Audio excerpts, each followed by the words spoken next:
আজকে আমাদের কিশোরগঞ্জের ঐতিহ্যবাহী একটা শুটকি তরকারি রান্না করতেছি পাতিল ভরে।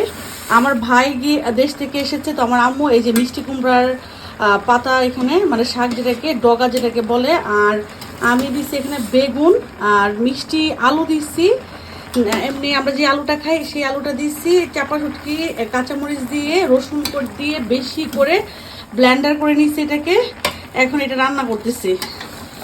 এই তরকারিটা আমার যে কি ফেভারিট, আমার মনে হয় কিশোরগঞ্জে যারা আছে সবারই অনেক বেশি ফেভারিট বা পছন্দের খাবার এটা। আমাদের দেশে এই শুটকিটা এইভাবে রান্না করে, কার কার দেশে আপনারা খান এভাবে অবশ্যই আমাদেরকে একটু জানাবেন। আর এই তো এখানে আমি পাবদা মাছ দিয়ে টমেটো দিয়ে আর হলো একটু ভুনা করছি, মানে হতে হতে আমি গোসলটা করে আসি। আমি এখন ডেকে দিব আর জালটা দিব কমিয়ে, কারণ এটা আস্তে আস্তে জালের মাধ্যমে এটা তরকারিটা হবে। আমি নিয়ে নিব শাওয়ার, চলে যাব আরিয়ানকে আনতে। আরিয়ান আজকে স্কুলে গেছে, সো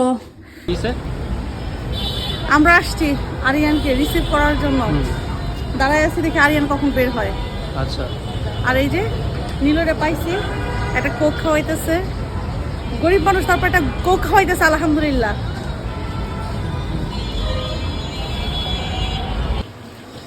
আরিয়ানকে নিয়ে স্কুল থেকে চলে আসছে। আইসা এই তরকারি রেখে গেছিলাম চুলায়, হাফ হয়েছিল হাফ রয়ে গেছে।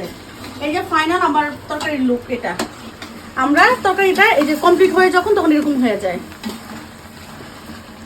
এটার মধ্যে মিষ্টি আলু সবকিছু দিয়েছি।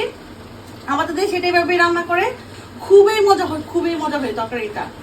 এটা কিশোরগঞ্জের মানুষই শুধু বলতে পারবে টেস্টটা।